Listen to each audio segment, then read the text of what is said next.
और बड़े सोच का बड़ा जादू।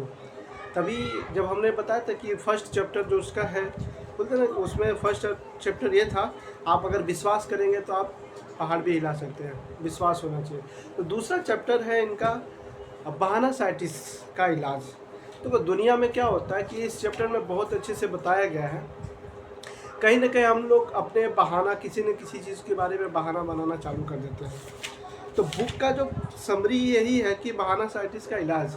अब दुनिया में अब वो बोलते हैं कि बहाना कौन कौन से तरीके से होते हैं, क्या बहाना होते हैं, लोग अक्सर करके कौन से बहाने बनाते हैं, राइट। तो बहाना बनाने के लिए लोग सीधा सिंपल चीज़ होता है, बोलते रहे मैं काफ़ी उम्र का हूँ, या मेरा उम्र कम है, मैं पढ़ा लिखा नहीं हूँ, मैं ये नहीं कर सकता हूँ। तो बहुत सारी दिमाग में चलने लगती है, लोग सोचते हैं कि मैं नहीं कर पाऊँगा। तो अब बोला जाता है कि बोलते हैं ना, जिसे मेरी सेहत भी अच्छी नहीं है, शिक्षा अच्छी नहीं है, तो ये बहाना है। लेकिन अब बुक में राइटर बोलता है कि दुनिया में बस केवल जो जो मेन जो रीज़न होता है बहाना का, तो जो मेन रीज़न होता है बहाना का, उन्होंने पाया कि बहाना केवल 4 प्रकार से ही लोग अक्सर करके बनाते हैं, राइट। और वो 4 बहाने क्या होते हैं? बहाने ये होते हैं, पहला होता है मेरा तबीयत ठीक नहीं रहता। लोग अक्सर बोलते हैं ना, अरे यार मैं नहीं कर पाऊँगा, यार मैं बीमार रहता हूँ, मेरा तबीयत ठीक नहीं रहता है, राइट, मेरा सेहत बहुत ख़राब रहता है। तो उसका सिंपल रीज़न है, देखिए एक चीज़ बताता हूँ। उन्होंने एक एग्जांपल दिया वहाँ पे। एग्जांपल ऐसा है कि एक आदमी था, वो बोलता था, उसको लगता था उसको दिल में होल है, छेद है। अब उसको ऐसा क्यों लगता था? क्योंकि उसके लिए उसने 4 डॉक्टर से ऑलरेडी चेकअप करवा चुका था। अब उसके रिजल्ट में कुछ भी नहीं लगता, कुछ भी नहीं निकला। डॉक्टर बोलता आप सही हो, लेकिन उसके दिमाग में जो भ्रम थी, जो बैठ गया था कि नहीं मेरा तबीयत खराब ही है, उसका सोच, उसका नज़रिया बदल चुका था। अपने आप को हमेशा उसको लगता था कि मेरा तबीयत खराब है, मेरा दिल खराब है। तो जब वो डॉक्टर के पास जाता, मतलब वो, आप उसको क्या सलाह दिया गया, भाई अब 4 डॉक्टर के पास ऑलरेडी जा चुके हो आप, अब 5वें डॉक्टर के पास अगर जाते हो, जो डॉक्टर बोलता है वो आपको फाइनली मान करके वो करना चाहिए, उसका उसी पे टिक करके काम करना चाहिए, क्योंकि ऑलरेडी आप डॉक्टर बता चुके हैं आपका तबीयत ठीक है। और सेम कंडीशन दूसरे डॉक्टर, उसका दूसरे एक और पेशेंट के साथ मुलाकात हुआ। अब वो हवाई एरोप्लेन में ट्रेवल कर रहे थे। जब एरोप्लेन में ट्रेवल कर रहे थे तो एक चीज़ें सामने आई कि उनके जो बगल का आदमी बैठा हुआ था ना, उसके धक धक की आवाज़ चालू हो गई। तो वो डर गए। तो सामने वाला व्यक्ति बोला कि घबराइए नहीं, ये बम नहीं है, मेरा दिल है, जो कि अभी प्लास्टिक बोलते हैं ना, उसका एक इलाज हुआ था, उसका जो प्लास्टिक वाल्व होता है उसको चेंज किया गया था। बोला अभी कुछ दिन के बाद ठीक हो जाएगा, राइट। और उसके बाद उसने अपना पूरा योजना बताया कि मैं इसके बाद क्या करूँगा, मेरे लाइफ का क्या फ्यूचर रहेगा, अभी मैं पढ़ाई करूँगा, पढ़ाई करने के बाद अपने प्रोफेशन में जाऊँगा, उसमें सक्सेस करूँ। अब दोनों के नज़रिए में बहुत सारी चीज़ें अंतर थी। क्या अंतर था? क्योंकि एक सोचता था कि मैं बहुत बीमार हूँ, और जबकि वो था नहीं। दूसरा, वो रियली में उसका दिल का ऑपरेशन हुआ था, फिर भी उसको लगता था कि नहीं, मैं अभी भी, अब मेरे अंदर बहुत सारी चीज़ें मैं कर सकता हूँ। तो देखो, अब ये बहाना जो होता है, जो सेहत का बहाना होता है, लोग बोलते हैं ना, तो इसके थोड़ा सा अपने आप को चीज़ें चेंज करना चाहिए। इसको कैसे ठीक कर सकते हैं? इसको ठीक करने के लिए आप क्या कर सकते हैं? पहली तो अपनी सेहत के बारे में बात न करें। बोलते हैं जैसे लोगों से हमेशा बताते रहे मेरा तबीयत ठीक नहीं है, ये सब नकारात्मक या नेगेटिविटी चीज़ें हैं। नकारात्मक ये चीज़ों को छोड़ दें, अपने सेहत के बारे में नेगेटिव बात करना छोड़ दीजिए। दूसरा चीज़ जो होता है कि अपनी सेहत के बारे में फालतू की चिंता कर, मतलब बोलते बहुत सारा चिंता करना चालू कर देते हैं, ना होते हुए भी चिंता करना चालू कर देते हैं। तो ये चीज़ को भी आपको छोड़ देना चाहिए। चौथा, वो बोलते हैं आपकी सेहत जैसी भी है, आपको कृतज्ञ होना चाहिए, आपको भगवान का शुक्रिया अदा करना चाहिए कि आप रियली में बहुत अच्छे हैं, राइट। तो आपको अक्सर ये देखो, बोला जाता है ना कि अगर जंग लगने से अच्छा कि उसको घिस जाना चाहिए, राइट। तो अपने दिमाग में वो जंग नहीं लगना चाहिए, वो हमेशा एक्टिव होना चाहिए। तो ये सब दिमागी जो बीमारी का बहाना साइटिस, इससे थोड़ा दूर रहिए, इसको इम्प्रूव करिए, इसके बारे में ज़्यादा नहीं करेंगे तो बेटर है। अब दूसरा बहाना आता है, लोग बोलते हैं अरे मेरे पास बुद्धि की कमी है। अब बुद्धि तो देखो किसी के पास कमी नहीं होती है। आप बात कर रहे हैं, कोई एक्टिविटी कर रहे हैं, तो आपके पास डेफिनेटली बुद्धि है। अब बुद्धि का क्या होता है कि लोगों को लगता है अक्सर करके, यार हमारे पास बुद्धि कम है, दूसरे के पास बहुत ज़्यादा है। तो एक राइटर बोलता है कि आपको ना सबसे पहली बात ये करना चाहिए, हम अपने बुद्धि को किसी से कम नहीं आंकना चाहिए। दूसरा क्या होता है, हम क्या गलती करते हैं, हम दूसरों को ना अपने से ज़्यादा आंकना चालू कर देते हैं। तो ये चीज़ों को हमको कम करना चाहिए, ये चीज़ें नहीं करनी, जब अपनी बुद्धि को अपने से ज़्यादा आंकना चाहिए। अब जैसे फॉर एग्जांपल क्या होता है, तो बुद्धि से बोलते हैं ना, कोई बहुत पढ़ा लिखा रहता है, बहुत उसका दिमाग बहुत ज़्यादा ब्रिलियंट ओवर स्टाइल ब्रिलियंट रहता है, तो क्या वो सक्सेस हो सकता है? नज़रिया क्या होता है ना, उसके पास दिमाग बहुत ज़्यादा, लेकिन उसका अगर नज़रिया नकारात्मक उसकी सोच है तो ज़िंदगी में आगे नहीं बढ़ सकता है। अगर आपके पास जितनी भी कैपेसिटी है, दिमाग है, बुद्धि है, अगर आपका सकारात्मक नज़रिया है तो रियली में आप ज़िंदगी में आगे बढ़ सकते हैं।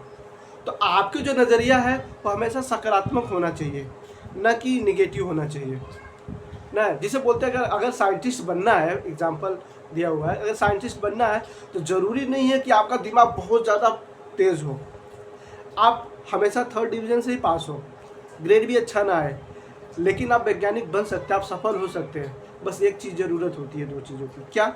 पहला तो एक जुनून होना चाहिए उसको करने के लिए, दूसरा आपको उसमें रुचि होना चाहिए, रियली में आप उसको करने में रुचि रखते नहीं तो ज़बरदस्ती तो किसी चीज़ में आप घुस नहीं सकते।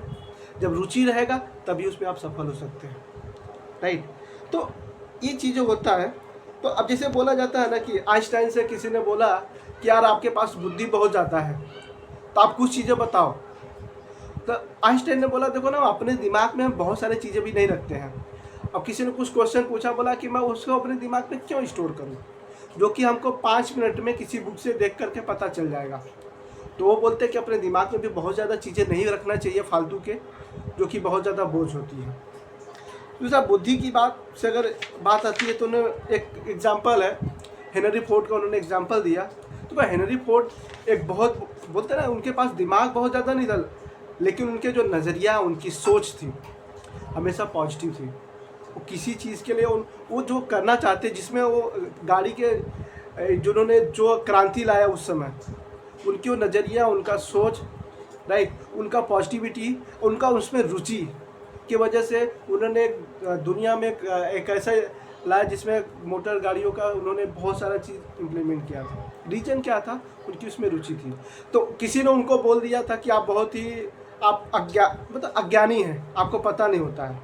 तो भैया वो गुस्सा हो गए, उन्होंने कोर्ट भी चले गए हो, तो मीडिया के सामने ऐसी सब चीज़ें होने लगी, नहीं आप सिद्ध करो कि आप ज्ञानी नहीं है। तो अब किसी चीज़ को उन्होंने, अब पत्रकार तो पत्रकार ही होते हैं, जानते हैं भी आप, मीडिया कुछ भी क्वेश्चन करना चालू कर देती है। अब उनको हिस्ट्री के बारे में पूछना चालू कर दिया। अब किसी भी आदमी को अगर हिस्ट्री बारे में जान करके क्या पता हो, क्या करेगा वो? अगर उसको पता नहीं हो कि उसको ज़िंदगी में क्या करना है, उसका नज़रिया नहीं पता, तो जान के भी क्या कर लेगा? और ज्ञानी आदमी भी क्या कर सकता है? तो उन्होंने बोला देखो मुझे तो ये तो नहीं पता कि हिस्ट्री में क्या हुआ था क्या नहीं, लेकिन मैं 5 मिनट में ऐसा कर सकता हूँ ना, ऐसे व्यक्ति को खोज सकता हूँ, उसको ऐसे आदमी को ढूंढ भी सकता हूँ जो कि इसके बारे में उसको पता होगा। तो उनकी ये क्वालिटी थी। इसीलिए कहा जाता है कि आपके पास दिमाग नहीं रहेगा, अपने दिमाग से हटा दीजिए कि दिमाग अगर है तभी आप सक्सेस हो सकते हैं।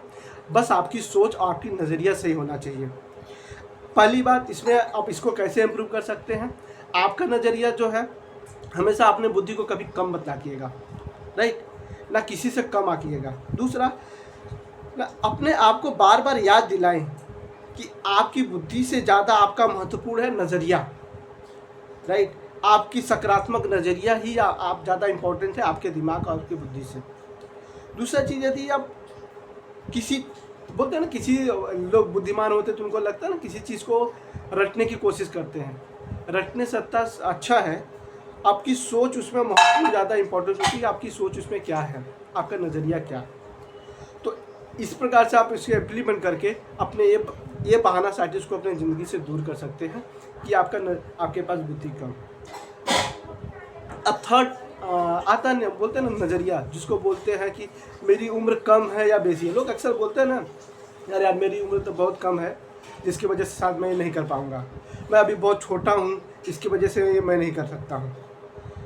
अब देखो, बहाना साइंटिस्ट का इलाज तो कुछ बोल नहीं सकते हैं, लोग अलग अलग तरीके से जब बहाना ही बना लेते हैं। लेकिन आपको एक चीज़ पता चलेगा, जब आप सैकड़ों लोगों से बात करोगे ना, तो उनमें अक्सर आपको एक चीज़ सीखने के लिए मिल जाएगा, उनके बहुत सारे बहाना होते हैं, राइट। तो बोलते ना अरे मेरा उम्र बहुत कम है, अरे भाई उम्र कम है लेकिन कितना है। तो एक एग्जांपल दिया गया है कि मान लीजिए आप 70 साल जीना, आपकी आज के डेट में एक एवरेज आदमी 70 साल जीता है, और उसका जो प्रोडक्टिव लाइफ होती है 20 साल से लेकर के 70 साल तक होती है। चूँकि 20 साल तक आदमी केवल सीखता बड़ा होता है, उसके बाद फिर अपनी लाइफ जीता है, राइट। अब 70 साल, 20 से 70 साल मतलब 50 साल हुआ। अब एक 40 साल के, आज के डेट में 40 साल के, जैसे अनिल जी बोले आप आज कि 40 साल के बाद सभी लोग बहुत ज़्यादा उतना नहीं रह पाते हैं मोटिवेट। उनका उम्र लगता है कि जैसे लगता है कि बहुत ज़्यादा उम्र हो गया, अरे मैं क्या करूँ, मैं नहीं कर सकता, मैं 40 साल का हो गया, राइट, मेरे से नहीं हो पाएगा। तो बोलता है भाई कि अभी 40 साल ही हुआ, मान लीजिए अभी भी आपको 70 साल तक जीना है, आपने 20 साल से लेकर के 40 साल मतलब ज़िंदगी केवल 20 साल की प्रोडक्टिविटी निकाला, अभी 30 साल आपके पास एक्स्ट्रा प्रोडक्टिविटी करने के लिए टाइम है। तो आप ये नज़रिया तो पहले दूर कर लीजिए कि आपके पास टाइम नहीं है, आपकी उम्र कम है या बेसी है या ज़्यादा है या कम है। तो आपको आपका पॉजिटिव नज़रिया होना चाहिए किसी काम को करने के लिए। पहला चीज़, अपनी वर्तमान उम्र के ना हमेशा सकारात्मक सोच रखिए। आप किसी भी उम्र में हैं, जब तक आपका नज़रिया, आपका सकारात्मक सोच नहीं होगा तो वो आपके हमेशा नेगेटिव ही चीज़ें रहेंगी। दूसरा, हिसाब लगाएं कि रियली में आपकी क्या एज है और आपकी प्रोडक्टिविटी कितना बचा हुआ है, तब उससे सोच करके साथ आप एक्साइटेड होंगे और काम अच्छे से करेंगे, राइट। देखो हमेशा ना अपने भविष्य पर काम करें, जो आपको अच्छा लगे, अच्छे लोगों से बात करें, अच्छे एसोसिएशन में रहेंगे तो आपको अच्छी चीज़ें मिलेंगी। अब लास्ट जो लोग अक्सर बोलते हैं, ये जो बहाना है, बहाना साइंटिस्ट का लास्ट पढ़ा है, जो लास्ट टॉपिक है, जिसको बोलते हैं कि मेरा किस्मत ख़राब है। अब लोग किस्मत को बहुत दोष देते हैं, राइट। किस्मत को लोग इतना दोष देते हैं, बोलते हैं ना कि मेरा ये सही नहीं है। हाँ, किस्मत को लोग ऐसा बोलना चालू कर देता है, मेरी किस्मत ख़राब है, मेरे से ये नहीं हुआ। अरे भाई, किस्मत नहीं होता है, कारण और परिणाम ही आपको आगे और पीछे लेके जाते हैं। तो आप अपने किस्मत को रोने से अच्छा है कि ज़्यादा आप फोकस करिए कि आप अपने नज़रियों को पॉजिटिविटी से क्या काम करते हैं, और जो काम करते हैं, जिसे बोलते रहे वो तो बहुत किस्मत वाला था जो काम करके सफल हो गया। अरे भाई, वो काम करके एक दिन में सफल नहीं हुआ है, उसकी सोच, पॉजिटिविटी, उसकी सकारात्मक सोच, उसके डेली बेसिस पे किए गए काम ही उसको वहाँ तक सफल करने में हेल्प किया है। तो इस चैप्टर में यही सीखने को मिला है कि आपके जो बहाने हैं, आज के बाद बहाना छोड़ दीजिए, राइट। अपने ज़िंदगी को आगे खुशहाल बनाने के लिए बहाना छोड़ करके उस पर अमल करिए। Thank you so much sir, thank you so much. अगर आपको ये वीडियो अच्छा लगा तो आप इसको सब्सक्राइब करिए, राइट, और लाइक करिए। Thank you so much.